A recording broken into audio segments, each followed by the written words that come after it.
Muy buenos días, estimadas autoridades del Instituto Tecnológico, miembros del Presidium, miembros de la facultad y cuerpo docente, padres de familia, que creo que deben ir antes que los alumnos, estimados alumnos que hoy se gradúan, amigos todos. Estoy muy agradecido con Luis Raúl, como verán le hablo de tú, que es el director general de este campus, por la invitación que se me extendiera para acompañarlos en este día tan importante. Esta ceremonia, como ya lo comentó nuestro maestro de ceremonias, marca un hito sumamente significativo en la vida de ustedes como alumnos. Hoy inicia su vida profesional, pero también marca el final de una etapa sumamente importante que los padres que ayudaron a que ustedes llegaran a esta conclusión de su desarrollo profesional, se habían trazado desde que ustedes eran, pues, probablemente bebés. Sé que ese era uno de los grandes propósitos que compartíamos mi mujer y yo. Nos dio enorme orgullo poder cumplir eso con nuestros hijos y estoy seguro que la satisfacción que sienten sus padres el día de hoy es parecida a esa. Me voy ahora a dirigir a los jóvenes alumnos que hoy se gradúan. Es evidente que hoy concluyen una etapa más de su desarrollo profesional e inician una nueva fase de crecimiento. Francamente, pocos han tenido la suerte que tuve yo y es lo que les deseo a ustedes. Si tienen la suerte que yo tuve, su vida profesional estará llena de retos, a veces van a sentir que esos retos los abruman, pero estos retos estimularán su crecimiento y desarrollo profesional y les darán enormes satisfacciones personales en el curso de las aventuras que correrán durante los años que estarán en el mercado laboral. En consecuencia, eventos como el día de hoy, lo que hacen es invitarlo a uno a la reflexión, porque marcan un hito tan significativo que si no pensamos para dónde vamos y de dónde venimos, pues no sabemos la importancia de esta etapa que hoy se celebra. Déjenme platicarles un poquito sobre mi vida y la intersección que tuvo la actividad económica de nuestro país con la carrera que yo cursé. Yo terminé mi primer grado académico en 1969. Poco después de que terminara yo ese primer grado, inició un periodo de turbulencia económica y política que duró 2 décadas y que estuvo marcado por todo tipo de problemas grandes, crisis financieras, debacles en el mercado cambiario, desplomes profundos de la actividad económica, en fin, fue un circo. Yo, como economista, que me había formado con la intención de salvar a México, tuve pues la muy agradable oportunidad de ser testigo de muchos de estos cambios y de aprender de ellos, porque estos cambios transformaron al país, a veces para mal, pero en la mayoría de los casos para bien. Particularmente durante la década de los 90 tuve la suerte de ser un protagonista, y quiero enfatizar menor, porque los grandes fueron otros, en varios de los procesos de cambio más significativos de nuestro país, sin los cuales nuestra economía todavía estaría sumida en un trazo muy profundo y que marcaron pues un cambio de curso que llevó a la modernización de México. Participé en muchísimos proyectos cuyo propósito era preparar a Telmex para su eventual participación. Sabíamos dónde queríamos llevar a Telmex y creo que mucho de lo que hicimos nos salió bien. Tuve la enorme satisfacción y profundo compromiso con el evento de privatización de Telmex. Y para los que conocimos el Telmex de entonces y lo comparamos con el Telmex de hoy, sabemos que cumplimos muy bien con el encargo que se nos dio.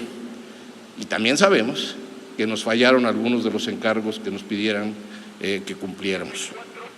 También me tocó participar en varios proyectos relacionados con las secuelas de la apertura de la economía mexicana, Muchos de estos tocaron a las empresas que yo como consultor atendía, pero otros más tuvieron que ver con políticas públicas, pues, los cuales a final de cuentas son el tipo de tema que le corresponde a los economistas. Me tocó participar en la desestatización del sector bancario y con ello pues logré cerrar un círculo que se abrió cuando se expropiaron a los bancos y con ello se llevaron un centro de investigación que yo dirigía en los 80s.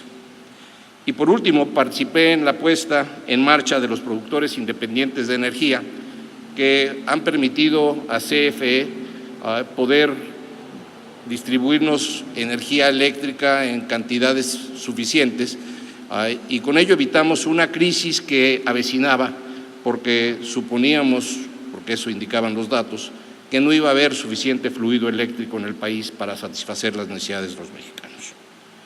Todos estos proyectos cambiaron la forma de operar de los mercados en que estaban inmersas estas empresas y contribuyeron a la modernización de la economía. Cuando yo me estaba graduando en un evento parecido a esto, pero en la Universidad de las Américas, con la cual todavía estoy muy agradecido, por cierto, nunca me imaginé que me tocaría participar en eventos tan significativos como los que acabo de mencionar. Y francamente, la sorpresa fue enorme y enormemente satisfactoria para mí, puesto que sí creo haber estado en algunos de los temas que quería yo, que me ilusionaban y que quería yo poder tocar cuando era yo un profesional joven. Ojalá que todos ustedes tengan esas aventuras, que les toquen pues entrarle a retos parecidos. Esto me lleva a otra reflexión, y esta reflexión tiene mucho más que ver con el México que les va a tocar a ustedes, porque lo que acabo yo de escribir es el México que me tocó a mí, y estoy seguro que estas aventuras que yo corrí no serán las que les tocarán a ustedes les tocan otras. Y sobre eso quisiera dedicar el resto de este discurso. Déjenme hablar desde la productividad laboral en México. Y dirán, qué tema más aburrido y más de economista, pero van a ver que no lo es. La productividad laboral media de México ha estado estancada desde la década de los 80. ¿Qué medimos cuando hablamos de la productividad media? Simplemente de cuánto le rinde el tiempo a la persona que está empleada en el mercado laboral mexicano. Si somos altamente productivos, producimos mucho, y si no, producimos relativamente poco. Y voy a regresar a lo que acabo de decir. Desde la década de los 80, la productividad media ha estado estancada. Estamos exactamente en el mismo nivel de productividad hoy que teníamos en 82. Y eso es una tragedia económica. En un día promedio, el mexicano que hoy está en el mercado laboral trabajando produce la cuarta parte de lo que produce su par en la economía norteamericana, la cuarta parte. Y en consecuencia, los mexicanos tenemos que tener ingresos más bajos que lo que tienen los americanos, simple y sencillamente porque el tiempo a nosotros nos rinde menos que a ellos. Esto explica también por qué hay un imán tan grande y tan poderoso que causa que tantos mexicanos emigren de México a Estados Unidos. En México están atrapados en una trampa de baja productividad. Necesitan poder fugarse de esa trampa de baja productividad para tener ingresos más altos. ¿Qué es lo que explica que la economía mexicana haya crecido lo que ha crecido? Pues una cosa muy sencilla, que hemos ido sumando más personas al mercado laboral, más activos más o menos en la proporción requerida para atender esas personas que entran al mercado laboral, pero estas personas están haciendo las cosas con exactamente la misma productividad de los 80s. Y en consecuencia, nuestro crecimiento económico es un crecimiento tonto. Sí, tonto. Esa es una palabra técnica que utilizamos los economistas para explicar cuando algo no está bien. Tonto, absurdo. Lo que tenemos pues en México es una productividad laboral equivalente a los 80s, no obstante que hay ahora computadoras, que la tecnología ha evolucionado dramáticamente, que hemos hecho enormes inversiones en activos productivos, en infraestructura, en formas de hacer las cosas que deberían de haber quitado el freno a la economía. ¿Y a qué se debe esto? Pues la verdad, esto es un tema muy diagnosticado. Tenemos una baja productividad porque no estamos haciendo las cosas bien. Déjenme darles un par de ejemplos, la lista sería mucho más larga. Primero, como sociedad, y ustedes son muy afortunados de ser un caso excepcional, invertimos poco y mal en educación. Y como el capital humano de México no es de buena calidad, no vamos avanzando al ritmo que podríamos si ese capital humano fuera de la calidad requerida para aprovechar las oportunidades que las nuevas tecnologías, la nueva infraestructura, las inversiones que hacemos, estuviera aprovechando. La inversión que se hace en México, y es bastante significativa, no es una rendición que rinda mal, una inversión que rinda mal, porque la mayor parte de los recursos que invertimos van a dar a un sector de educación pública que es extraordinariamente malo. Y si quieren un calificativo más fuerte, se me ocurren varios, pero es horriblemente malo. Entonces, ahí hay un problema. Nuestra productividad también está estancada porque nuestra economía opera con reglas en los mercados en los cuales hay insuficiente competencia. En consecuencia, se desalienta la optimización de procesos y la búsqueda de mayor eficiencia operativa. ¿Para qué hacer un mayor esfuerzo si de lo que se trata es de tener una posición dominante en el mercado? Y esto explica, pues, por qué Pemex no es una empresa de clase mundial y por qué CFE, que tampoco es una empresa de clase mundial, ni siquiera convenza a los mexicanos con su publicidad de que es una empresa de clase mundial. Los dos son monopolios que no tienen que hacer otra cosa más que estar para ganar lo que ganan. Pero no nada más en el sector público tenemos problemas, en el sector privado hay muchísimos casos análogos. El caso que más se comenta en México tiene que ver con Teléfonos de México, y como esos hay varios más. Si me preguntaran dónde están los mayores problemas de competitividad y de productividad laboral, les diría que en ninguno de esos casos está lo peor. Lo peor probablemente está en el campo mexicano, y no porque haya poca empresa, poca competencia, sino porque están inmovilizados los recursos en un régimen de propiedad antiquísimo, añejo, francamente tonto, es la palabra técnica que utilicé hace rato. Por la anterior y por muchas otras razones que podría ayudar como ejemplos, urgía que empezáramos a atender este tema. Y francamente estoy contento, puesto que esta semana se publicó un Plan Nacional de Desarrollo que ojalá la mayor parte de ustedes, cuando menos se asomen a ver, que establece democratizar la productividad. Voy a enfatizar para que entiendan que esto es título, democratizar la productividad como uno de sus principales propósitos. Francamente no sé qué signifique democratizar la productividad, juntas las dos palabras medio me confunden, pero cuando entra uno en el plan y lo analiza uno con cierto cuidado, lo que encuentra uno es un propósito de este gobierno por transformar las condiciones que causan que la productividad esté atrapada en los mismos niveles de los 80s. Y eso sí lo entiendo, y no nada más lo entiendo, me convence. Muchísimos de los cambios que se quieren hacer tienen que ver con las tan mentadas reformas estructurales, de las cuales también se lee mucho en los periódicos, y que son la razón de ser del Pacto por México. Estas reformas indiscutiblemente son muy importantes y si no vamos adelante, nos volvemos a dar otro balazo en el pie. Pero aun cuando todas esas reformas se adaptaran y adoptaran tal cual y lograran aprobarse, todavía no podríamos cantar victoria, puesto que lo único que habríamos hecho es quitarle el freno a la economía, y quitarle el freno no es igual a meter el acelerador. para meter el acelerador tenemos que instrumentar miles y miles y miles de pequeños cambios en las empresas, en los lugares de trabajo, para potenciar la oportunidad que se crearía. Eso, pues, es la tarea que les va a tocar a ustedes. Imagínense que ya estuviéramos en el año 2030 y estuviéramos viendo hacia atrás y diciendo, hijos, qué bien le hicimos. ¿Qué es lo que habría ocurrido entre el día de hoy, que se reciben ustedes, y ese 2030? Bueno, la diferencia importante, muy significativa, es que la productividad laboral de los mexicanos empleados en este país habría crecido alrededor de 4% al año.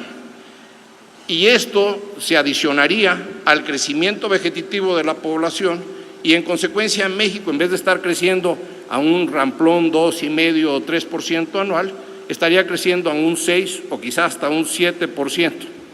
Y la diferencia acumulada en los años sería que, en vez de que los mexicanos seamos una sociedad de ingresos medios bajos, clase media baja, del tipo que vive en colonias populares, seríamos ya una sociedad de clase media alta que vive en los suburbios.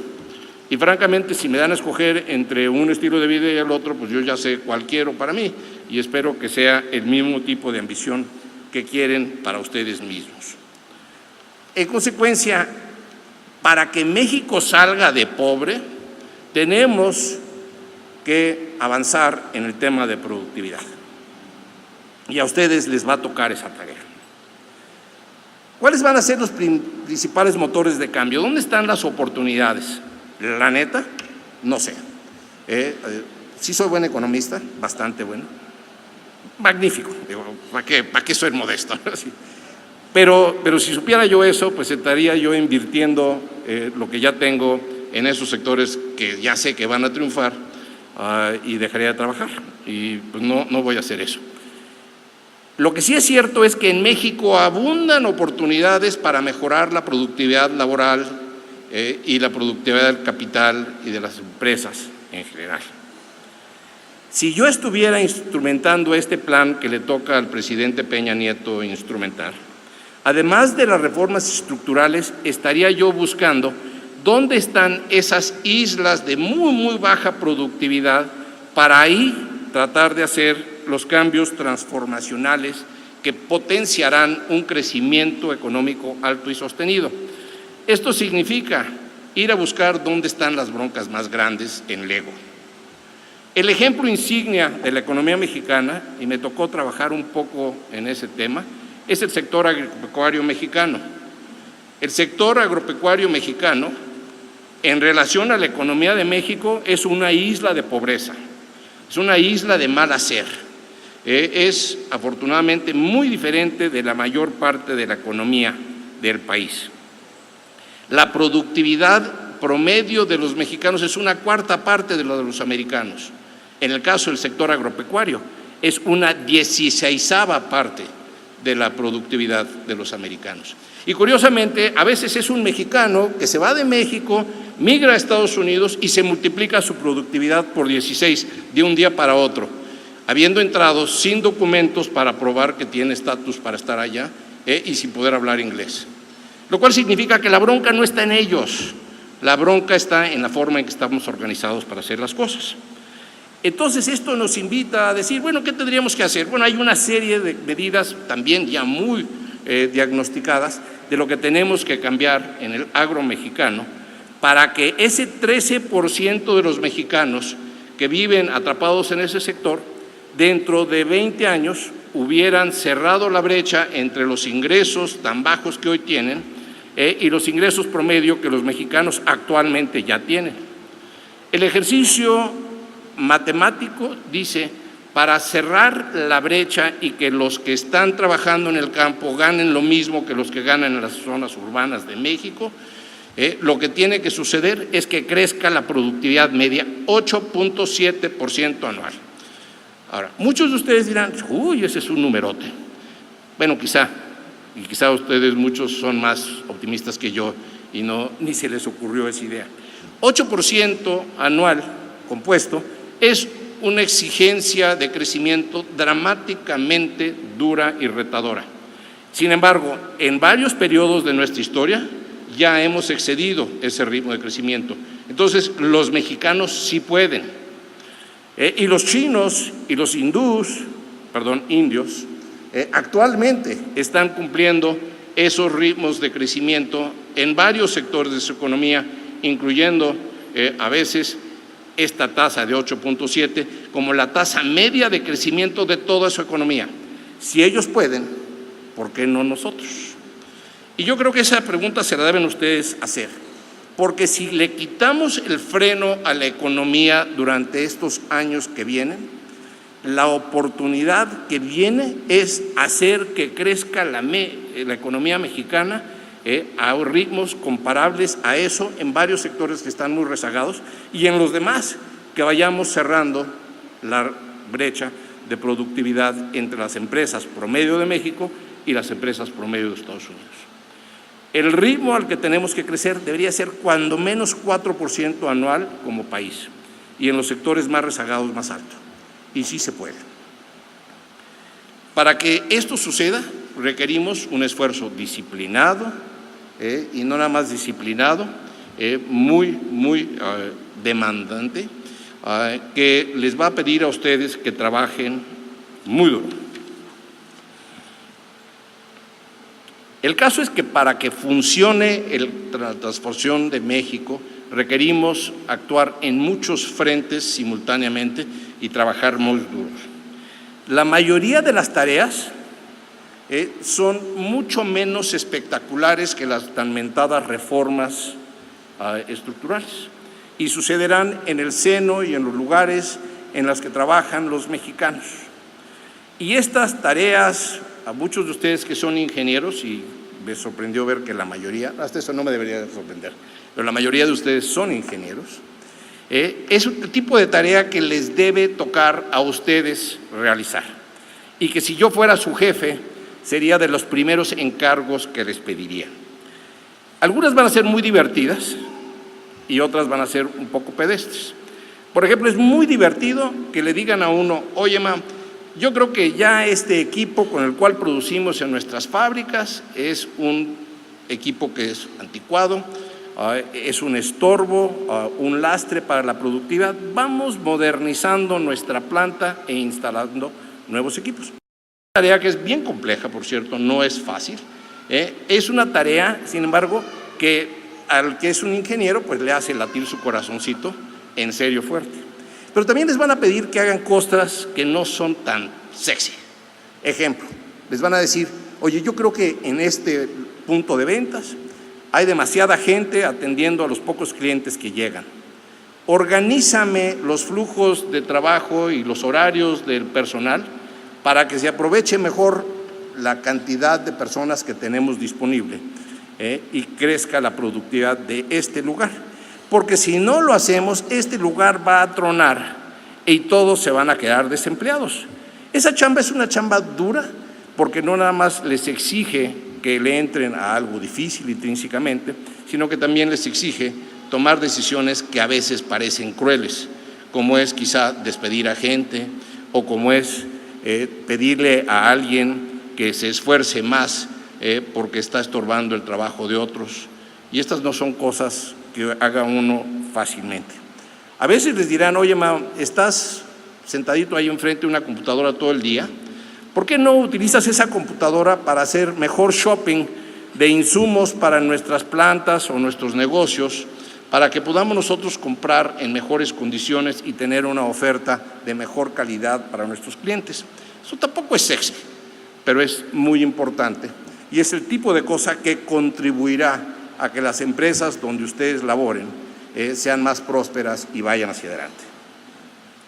Les quiero insistir que la mayor parte de las empresas de México, y cuando digo la mayor parte, más del 90% de las empresas de México están atrapados en ciclos productivos de baja productividad. Es decir, en casi cualquier empresa donde se asomen ustedes hay una tarea importante a hacer y esa tarea la tienen que hacer ustedes y se les pedirá que cumplan ese propósito. Ahora, si lo logran, la satisfacción será ver una empresa más sana, que está siendo más competitiva, más capaz de enfrentar los retos de sobrevivir como negocio, pero también les va a tocar a ustedes compartir en la recompensa, porque si hacen bien su trabajo, no dudo que la mayor parte de sus empleadores digan: esta persona me conviene, está aportando incrementos de productividad significativas al negocio, vamos reteniéndola de la forma más significativa que cualquier empleado quiere de reconocimiento, a billetazos. Y en consecuencia serán ustedes partes de los usufructuarios de la transformación de México. Estoy dispuesto a apostar que ese tipo de chamba les va a tocar a todos ustedes, porque yo hablé de las cosas sexy que yo hice durante mi carrera, pero también hice muchas cosas que no fueron sexy, pero que contribuyeron a que los negocios en los que yo participé fueran adelante y crecieran a un buen ritmo. Yo creo que ya les dije de qué se trata esta etapa en la que entran ustedes al mercado laboral. Creo que se van a divertir mucho. Creo que van a tener muchas y muy bonitas oportunidades para aplicar lo que aprendieron en esta institución, y no saben la envidia que me da verlos tan jóvenes, con ese potencial y con un país que está en mejor orden que el que teníamos anteriormente, porque la jornada que emprenden es una jornada que es una jornada de gana-gana, donde gana el país y ganan ustedes. Diviértanse mucho, trabajen duro, reconozcan su muy buena fortuna, tienen la enorme suerte de estarse graduando en un momento en el cual pueden asumir un rol protagónico en una transformación muy importante del país, que es elevar su productividad y llevarla a otro nivel. Qué padre tener ese tipo de oportunidad. Por favor, no la desperdicien. Y a los señores padres de familia, que creo que hay muchos y quizás hasta algunos abuelos, yo soy abuelo, por cierto, congratúlense, siéntanse orgullosos porque cumplieron lo que la gran mayoría de las familias mexicanas todavía no son capaces de cumplir, que es preparar a un hijo o una hija para el mercado laboral y entregárselos a una sociedad bien armaditos para que les vaya bien y al irles bien, para que ellos a su vez puedan hacer el bien por otros. Felicítense, congratúlense y celebren fuerte y duro, y por favor no tomen demasiado. Felicidades, gracias, México.